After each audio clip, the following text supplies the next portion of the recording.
Hello friends, నమస్తే అండి. Welcome to my channel my home my world. ఈరోజు video వచ్చేసి స్పాంజ్ కేక్ ఇంట్లోనే ఎంతో ఈజీగా ఎలా తయారు చేసుకోవచ్చు అనేది ఈ వీడియోలో నేను మీతో షేర్ చేసుకుంటున్నాను.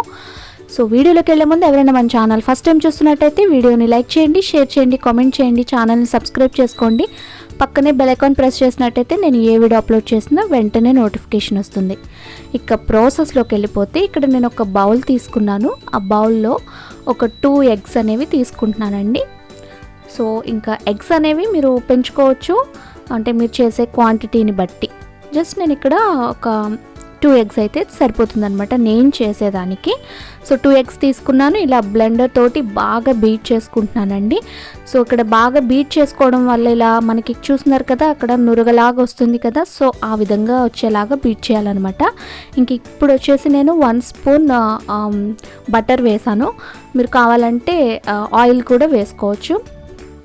సో ఇట్లా బీట్ చేయడం వల్ల ఏంటంటే కేక్ అనేది స్పాంజ్ లాగా బాగా మెత్తగా బాగా వస్తుందన్నమాట. సో అందుకోసం ఇక్కడ నేను ఒక 2 స్పూన్లు అయితే మిల్క్ యాడ్ చేసుకున్నాను. ఇవి కాచి చల్లార్చిన పాలండి.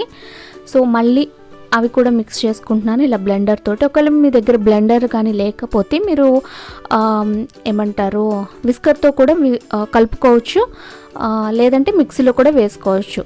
ఇంక ఇక్కడ వచ్చేసి నేను కొద్దిగా ఒక 1/2 స్పూన్ వచ్చేసి వెనిలా ఎసెన్స్ వేసానండి.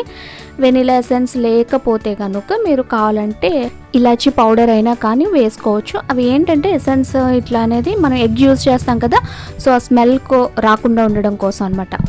ఓకే, ఇంకా ఇప్పుడు వచ్చేసి నేను ఆ బౌల్ తోటి మైదా తీసుకున్నానండి. ఇంక ఈ బౌల్లో ఏంటంటే పౌడర్ షుగర్ అనమాట, ఐసింగ్ షుగర్ లేకపోతే మీరు పంచదారని ఇలా పౌడర్ చేసేసి పెట్టుకోవచ్చు. సో ఇక్కడ నేను కొలత అనేది మీకు బ్లాక్ కలర్లో బౌల్ ఉంది కదా, సో ఆ కొలత అనమాట. ఇంకా 1 స్పూన్ బేకింగ్ పౌడర్. సో ఇవన్నీ నేను ముందుగా మీకు చూపించానండి. సో వీటన్నిటిని కలిపేసుకుని నేను ఇక్కడ జల్లించి ఒక గిన్నెలో అన్నీ కలిపేసి పెట్టాను అనమాట. మనం ఇప్పుడు మైదా ఏ కొలతతో తీసుకుంటామో అలాగే షుగర్ పౌడర్ కూడా అదే కొలతతో తీసుకోవాలి.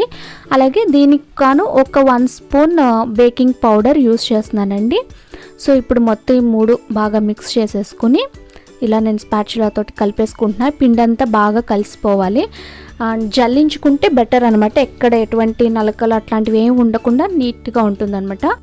ఇప్పుడు ఈ పౌడర్ ఏదైతే ఉందో మన మైదా షుగర్ పౌడర్ అంతా కూడా దీన్ని కొద్దిగా బ్యాచెస్ వైజ్గా ఈ ఎగ్ మిక్చర్లోకి వేసుకుంటున్నానండి. వన్స్ మనం ఇంకా పిండి కలిపేటప్పుడు బ్లెండర్ యూజ్ చేయకూడదు. ఇట్లాగా స్పాచులా తోటి కొద్దిగా మొత్తం అంతా కలిసేలాగా మిక్స్ చేసుకుంటూ రావాలి. మీకు ఎక్కడైనా అది గట్టిగా అనిపిస్తే కనుక, పిండి అనేది గట్టి పడుతోంది అనిపిస్తే కనుక మీరు కొద్దిగా పాలుని కూడా యాడ్ చేసుకోవచ్చు. ఇందాక యాడ్ చేసుకున్నాం కదా, అలా అనమాట. సో చూసారు కదా, కన్సిస్టెన్సీ అయితే ఈ విధంగా ఉండాలండి. మీరు మిల్క్ అనేది కొద్దిగా యాడ్ చేసుకుంటూ రావాలి, మరి పల్చబడిపోకూడదు. ఓకేనా, చూస్తున్నారు కదండి, ఈ విధంగా మిక్స్ చేసుకోవాలి.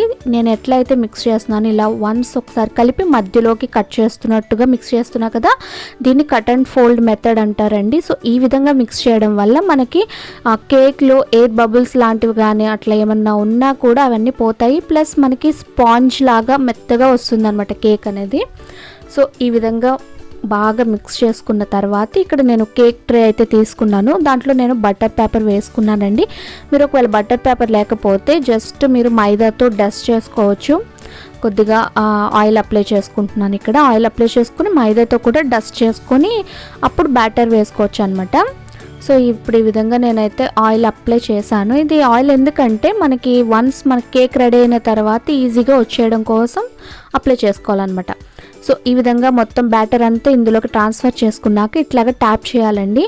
సో ఆ విధంగా చేయడం వల్ల మిక్చర్ అంతా కూడా ఈవెన్గా స్ప్రెడ్ అవుతూ ఉంటుందన్నమాట గిన్నెకి, లేకపోతే ఆ మధ్యలోనే ఉండిపోతుంది. ఎప్పుడైనా ఒకసారి ట్రై చేస్తే మీకు తెలుస్తుంది అనమాట.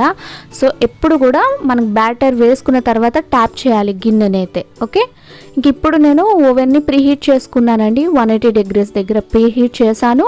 సో ఇప్పుడు స్టార్ట్ కొట్టాను నేను కన్వెక్షన్ మోడ్లో. అది 30 minutes అయితే చూపిస్తోంది కదా. సో ఇప్పుడు నేను కేక్ ట్రేని ఓవెన్లో పెట్టేస్తున్నాను. మనకి వన్స్ 30 minutes అయిపోయిన తర్వాత మన కేక్ అయితే రెడీ అయిపోతుంది అనమాట. ఓకేనా, సో అప్పుడు ఎట్లా ఉంటుందో చూద్దాం. ఒకవేళ మీ దగ్గర ఓవెన్ లేకపోతే మీరు నార్మల్గా స్టవ్ పైన కూడా చేసుకోవచ్చు అండి. నేను ఇదివరకు స్టవ్ పైన చేసేదాన్ని.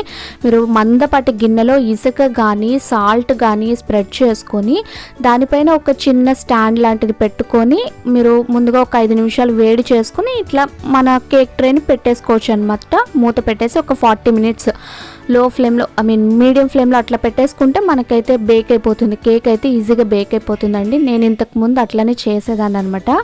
సో ఇప్పుడు చూసారు కదా, ఇక్కడ మనకి ప్రాసెస్ అయితే అయిపోయింది. ఇక్కడ నేను ఫస్ట్ అయితే తీసిన తర్వాత చెక్ చేస్తున్నానండి. నైఫ్ పెట్టి ఇలా గుచ్చిన తర్వాత మనకి ఆ నైఫ్కి ఏమీ అంటుకోకుండా క్లీన్గా వస్తే కనుక మనకి కేక్ అయితే కరెక్ట్గా పర్ఫెక్ట్గా బేక్ అయిపోయినట్టు. ఓకే, ఇప్పుడు ఈ సైడ్స్ ఏవైతే ఉంటాయో అవి మనకి ఈజీగా రావడం కోసం ఇలా నైఫ్ తోటి కాస్త నిదానంగా కొంచెం అంచులు అనేవి ఇట్లా తీస్తున్నాను అనమాట. సో ఇట్లా తీసేసి మనం ప్లేట్లోకి బోర్లించి పెట్టేసుకోవాలి.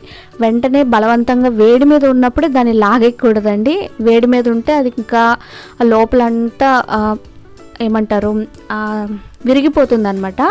సో అందుకని లాగకుండా నిదానంగా ఇట్లాగా ట్రాన్స్ఫర్ చేసుకుంటున్నాను. ప్లేట్లోకి అయితే ట్రాన్స్ఫర్ చేశాక అది చల్లారిన తర్వాత అప్పుడు చూసారా మనకి స్పాంజ్ లాగా ఎంతో మెత్తగా భలేగా రెడీ అయిపోయింది కేక్ అయితే. సో ఇంకా దీన్ని కావాలంటే మీరు ఇట్లానే తీసుకోవచ్చు, లేదంటే మీకు ఇంట్రెస్ట్ ఉంటే ఓపిక ఉంటే ఐసింగ్ కూడా చేసుకోవచ్చు అండి. అండ్ ఐసింగ్కి చేసుకోవడానికి కావాల్సిన క్రీమ్ కూడా ఇంట్లోనే తయారు చేసుకోవచ్చు. నేను అది నా ప్రీవియస్ వీడియోలో నేను షేర్ చేశానండి. సో ఎవరికైనా ఇంట్రెస్ట్ ఉంటే చెక్ చేయొచ్చు. నేను డిస్క్రిప్షన్ బాక్స్లో కూడా లింక్ ఇస్తాను. సో ఇప్పుడు కేక్ని నేను ఐసింగ్ చేద్దాం అనుకుంటున్నాను. సో దీనికోసం నేను ఫస్ట్ అయితే నార్మల్గా అంటే మరీ అంత పర్ఫెక్ట్గా కాకపోయినా కానీ మనకు వచ్చిన విధంగా ఇంట్లోనే కాబట్టి ఇంట్లోనే చేసుకున్న వాటికి మనమే చేసాము అనే ఒక తృప్తి అయితే ఉంటుంది కదా. సో అలా అనమాట. సో వన్స్ నేను కేక్ అయితే చల్లారిపోయిన తర్వాత పూర్తిగా చల్లారిపోవాలండి. ఎప్పుడైనా కానీ మీరు క్రీమ్ అప్లై చేసేటప్పుడు వేడి అస్సలు ఉండకూడదు. వేడి ఉన్నదంటే మాత్రం ఆ క్రీమ్ అంతా కరిగిపోతుంది, చాలా గలీజ్గా అయిపోతుంది అనమాట. సో ఎప్పుడైనా కానీ కేక్ అనేది పూర్తిగా చల్లారిపోవాలి మీరు ఐసింగ్ చేయాలనుకుంటే కనుక. సో ఇట్లా సగానికి ఈవెన్గా నేను కట్ చేసుకున్న తర్వాత షుగర్ సిరప్ అయితే యాడ్ చేశాను. ఫస్ట్ షుగర్ సిరప్ అంటే ఏం లేదండి, జస్ట్ స్టవ్ మీద వాటర్ పెట్టుకుని షుగర్ యాడ్ చేసుకుని మనం షుగర్ సిరప్స్ ఎట్లయితే వేస్తామో అదే విధంగా చేసుకుని అది అప్లై చేశాక నేను రెడీ చేసుకున్న క్రీమ్ అయితే అప్లై చేస్తున్నాను. అప్లై చేశాక ఒక లేయర్ లాగా అప్లై చేశాక నేను కట్ చేసుకున్న పీస్ అనేది పైన పెట్టేశాను అనమాట. ఈ క్రీమ్ ఆ కలర్ అయితే కనుక నేను ఫుడ్ కలర్ యాడ్ చేశానండి, అందుకే ఆ కలర్లో ఉంది అది. ఇప్పుడు మళ్ళీ పైన కూడా షుగర్ సిరప్ని యాడ్ చేసుకుంటున్నాను. సో చూస్తున్నారు కదండి, ఇలా షుగర్ సిరప్ యాడ్ చేసిన తర్వాత ఇప్పుడు నేను మళ్ళీ క్రీమ్ని ఈ విధంగా స్పాచులా తోటి మొత్తం అంతా కూడా బాగా స్ప్రెడ్ చేస్తున్నాను. సో ఈ విధంగా ఈవెన్గా స్ప్రెడ్ అవ్వాలి. అండ్ మీకు కావాలంటే కేక్ డెకరేషన్ కోసం కొన్ని ఐటమ్స్ అయితే ఉంటాయండి. చూడు అక్కడ మీకు బ్లూ కలర్లో కనిపిస్తున్నాయి కదా. సో ఇవి నేనైతే తీసుకున్నాను, ఇంతకుముందు కూడా చూపించాను నేను. సో వీటితోటి ఇట్లా ఆ లేయర్స్ అనేవి కరెక్ట్గా రావాలన్నమాట. ఇవి మనకి ఫస్ట్ టైం చేస్తేనే మనకి రావట్లేదా అనుకోక్కర్లేదు, చేయగా మనకి అలవాటు అయిపోతుందండి. ఇంట్రెస్ట్ ఉంటే ఈజీగా చేసుకోవచ్చు.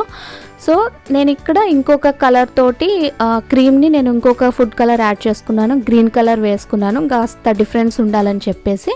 సో ఇందులో నేను జస్ట్ ఇట్లాగా చిన్నగా క్రీమ్ అనేది ఇందులోంచి నేను కోన్ షేప్లో ఉంటుంది కదా. సో ఇట్లా ఏదో నాకు వచ్చిన విధంగా జస్ట్ ఇట్లా డెకరేట్ చేస్తున్నాను అనమాట. సో చూసారు కదండి, మన చేతులతో మనమే ఇంట్లో తయారు చేసుకుంటే ఆ తృప్తే వేరు కదా. అండ్ టేస్ట్ కూడా పర్ఫెక్ట్గా మన బయట బేకరీస్లో ఎట్లా ఉంటుందో అదే విధంగా ఉంటుందండి. సో నేనైతే ఇట్లా చేశాను. ఈ న్యూ ఇయర్కి మీరు కూడా ఇంట్లోనే కేక్ని ఈ విధంగా తయారు చేసి చూడండి, మీ ఇంట్లో వాళ్ళందరికీ కూడా నచ్చుతుంది. సో మరి ఫ్రెండ్స్, మీకు ఈ వీడియో నచ్చినట్లయితే వీడియోని లైక్ చేయండి, షేర్ చేయండి, కామెంట్ చేయండి అండ్ ఛానల్ని సబ్స్క్రైబ్ చేసుకోండి. పక్కనే బెల్ ఐకాన్ ప్రెస్ చేయండి. Thank you for watching.